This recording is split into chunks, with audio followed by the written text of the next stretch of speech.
Bien des gens préfèrent le temps chaud au temps froid, mais un climat plus chaud entraîne certains risques pour la santé.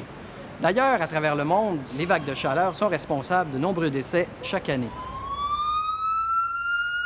Les jeunes enfants, les personnes âgées et celles qui souffrent de maladies cardiaques ou pulmonaires sont les plus vulnérables. Imaginez, avec le réchauffement de la planète, les canicules seraient plus fréquentes et plus intenses, ce qui augmenterait le risque pour l'ensemble de la population.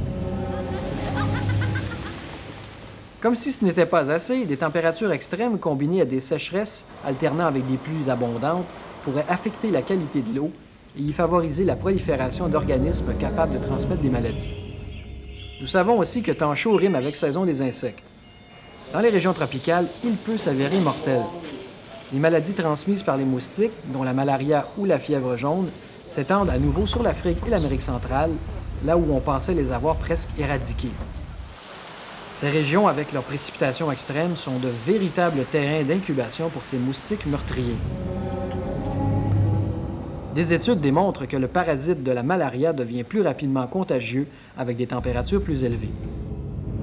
Plus inquiétant encore, récemment, des insectes porteurs de la malaria ont été identifiés dans des endroits aussi inattendus que certaines parties de l'Europe, tout comme le virus du Nil à New York, aux États-Unis.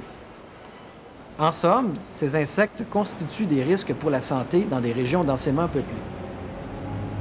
Sous un climat planétaire plus chaud, certaines maladies véhiculées par les insectes, jusqu'à présent limitées aux régions tropicales, pourraient bien se propager plus rapidement et se déplacer vers le nord.